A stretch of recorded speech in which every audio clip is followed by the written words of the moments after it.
Hey, how's it going everyone? Today's video is going to be another excerpt from Paul Duncan's The Star Wars Archives. This one's going to be from the original trilogy, and it's from a deleted scene, or rather a deleted script scene, where Yoda was going to be killing monsters on Dagobah with Luke's lightsaber. So, hey, I think this would have been pretty sweet to see. There are deleted actual filmed scenes. There's footage out there that was supposed to have Luke swinging his lightsaber and learning lightsaber training on Dagobah with Yoda, which I think would have been also really sweet to see, but unfortunately it was cut from the film for whatever reason, probably pacing or whatever, who knows. But you can find pictures of those and even some deleted, unedited scenes of it online and also in the bonus DVDs, which we will be covering and reacting to very soon. So in the excerpt from the book, I'm going to read a portion of it, and if you haven't checked this book out, go purchase it. It's on Amazon right now. It's a really fantastic book, and it goes into so many things that we never really would have known about had we not had this book and this interview with Paul Duncan and George Lucas.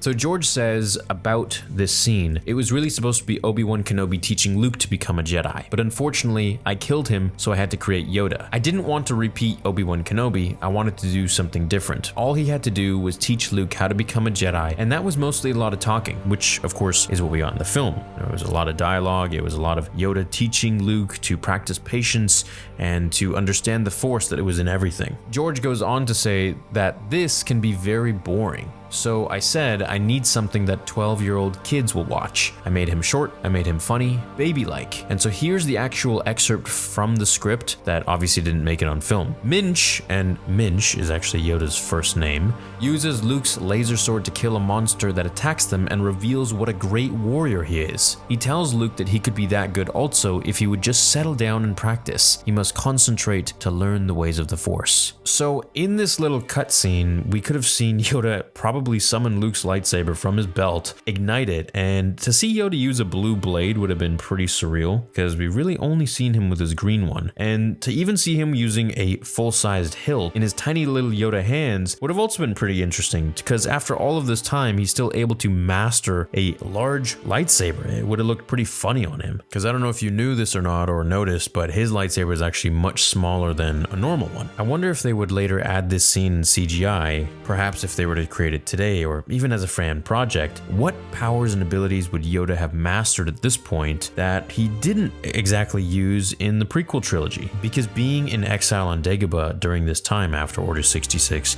through the original trilogy from the prequels, Yoda didn't really have much else to do other than meditate and work on his powers and his Force abilities. So I would have loved to have seen how he transfers this into his physical form when he fights, because that's what he did. I mean, he always walked around with a cane, but then when it came down to get down, he used the Force to accelerate his movements. And of course, case in point, when we see him fighting Dooku in episode 2 and he rolls in with his cane limping and then just goes berserk. I remember seeing that in theaters when I was a kid. I was 12 years old and it was absolutely mind-blowing. It was really sweet to see. Now, the fact that he also tells Luke that he could be just as good if he settles down and practices is kind of a callback to Anakin. You remember when Obi-Wan told Anakin that if Anakin practiced his lightsaber techniques just as much as he did his flying, he'd be able to rival Master Yoda in combat. And Anakin was like, I thought I already did, Master. And then Obi-Wan's like, only in your mind, my very young Padawan, or something like that. So I feel like, maybe George took this piece and subconsciously just kind of like put it in there in episode 2 as well. Because it's true, the Skywalkers are extremely talented and they have this great ability to be the best in the galaxy ever, but only if they settle down and practice. And I think it's their hot-headedness and their temper that really is their downfall at the end of the day. I mean, look at Anakin. That's exactly what happened to him in the end. He died because he lost to Obi-Wan because of his impatience. He thought he could be better. So that's all. I hope you guys enjoyed this video and the little bit that we could have seen had Yoda actually used Luke's lightsaber. Let me know if you would have liked to have seen that, and maybe you wouldn't. Maybe you like the way that we got it in the film, but I think, it could have been a cool little deleted scene. Can throw it in there, maybe like a 30-second segment or whatever. Thanks for watching this vid. Leave a like if you enjoyed it, and I'll catch you in the next one. Until then, remember, the Force will be with you, always.